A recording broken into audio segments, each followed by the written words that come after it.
Deep beneath the ocean's surface lies one of the greatest mysteries of all time, the Lost City of Atlantis. A city of unimaginable wealth, advanced technology, and unstoppable power. For thousands of years, people have searched for it. Some say it's buried under the ocean, others believe it's hidden beneath the sands of the Sahara, and some even claim it's frozen under the ice of Antarctica. But where is it? And more importantly, did it ever exist at all? The story of Atlantis comes from one of history's most famous thinkers, the Greek philosopher Plato. Over 2,000 years ago, Plato described Atlantis as a magnificent island kingdom that existed 9,000 years before his time.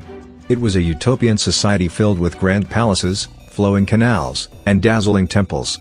The Atlanteans were masters of engineering, technology, and naval power. But their pride became their downfall. According to Plato, when the gods saw the Atlanteans' greed and corruption, they punished them with a cataclysmic disaster. In a single day and night, Atlantis was swallowed by the sea, never to be seen again. What makes this story so compelling is that Plato didn't call it a myth. He presented it as historical fact, saying the story was passed down to him from Egyptian priests.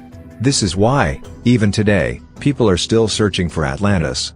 Was it a real place or just a cautionary tale? Over the years, many theories have emerged about its possible location. Some believe Atlantis was in the Mediterranean Sea. One of the most popular theories points to the island of Santorini in Greece. Around 1600 BCE, the island experienced one of the most powerful volcanic eruptions in history. It wiped out the Minoan civilization, a highly advanced society that lived on the island. The eruption caused tsunamis, earthquakes, and destruction on a massive scale. To many, this sounds exactly like the story of Atlantis, a rich, advanced civilization destroyed in a sudden cataclysm. But there's another theory, one that points to the Atlantic Ocean itself. According to Plato, Atlantis lay beyond the Pillars of Hercules, which is known today as the Strait of Gibraltar. Some researchers believe Atlantis was a large landmass in the Atlantic that sank due to shifting tectonic plates. They argue that the Azores Islands, located in the middle of the Atlantic, could be the last remaining peaks of Atlantis. These islands have unusual underwater formations that some claim are remnants of ancient structures. But what if Atlantis wasn't underwater at all? One of the most mind-blowing theories claims that Atlantis is hidden in plain sight, buried in the sands of the Sahara Desert. The reshot structure, also called the Eye of the Sahara, is a massive, circular formation in Mauritania. From space, it looks like a giant bullseye, a series of concentric circles of land and water, matching Plato's description of Atlantis perfectly. Satellite images reveal patterns that look eerily similar to the rings of water and land described in Plato's writings. Could the Sahara once have been a lush, green landscape where Atlantis thrived, only to be consumed by desertification over time? Then there's the wildest theory of all, Atlantis is buried under the ice of Antarctica. This theory comes from the idea of Earth crust displacement, a controversial hypothesis that suggests Earth's continents may have shifted more drastically than we realize. Supporters of this theory believe that Antarctica wasn't always covered in ice.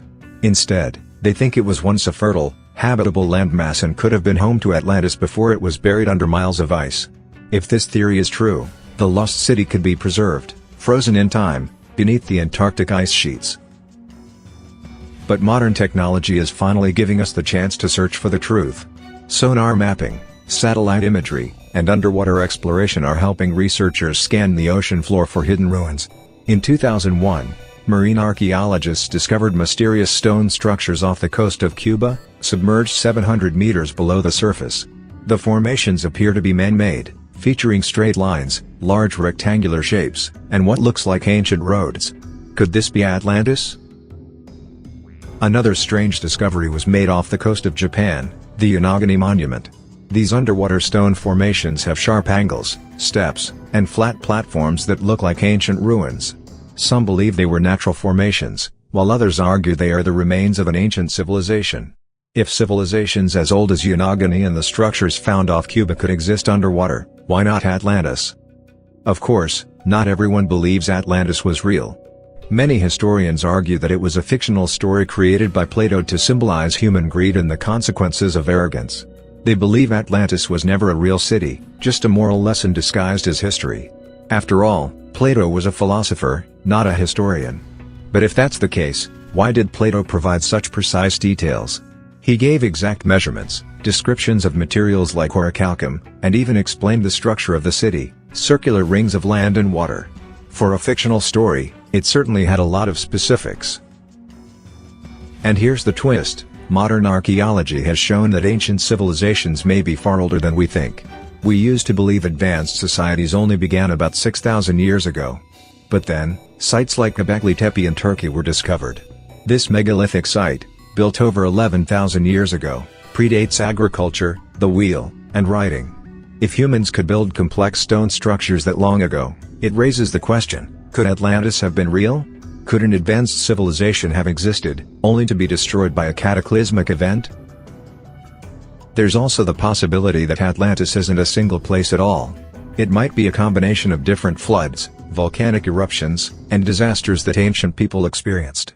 Over time, the stories of these events may have merged into the single, powerful legend we now know as Atlantis. But there's one more mystery that keeps people searching for it. Why did so many ancient cultures have similar stories of floods and sunken lands? The Great Flood mentioned in the Bible, the Sumerian Epic of Gilgamesh, and flood myths from indigenous tribes around the world all share the idea of a great civilization wiped out by water. Could they all be telling the same story, the story of Atlantis? Modern exploration is ongoing. Advanced sonar scanning and underwater drones are exploring sites once thought unreachable. New technology like muon tomography, which was recently used to scan inside Egypt's Great Pyramid, could one day be used to see through layers of seabed rock.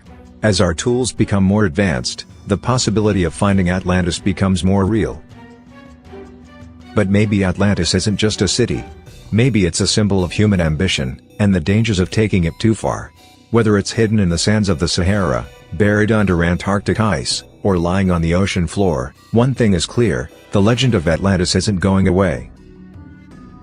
If you've enjoyed this deep dive into one of history's greatest mysteries, be sure to like, subscribe, and hit the bell icon so you never miss an episode. We have plenty more ancient secrets, hidden cities, and unsolved mysteries to uncover. Until next time, stay curious, and remember, sometimes, the truth is hiding just beneath the surface.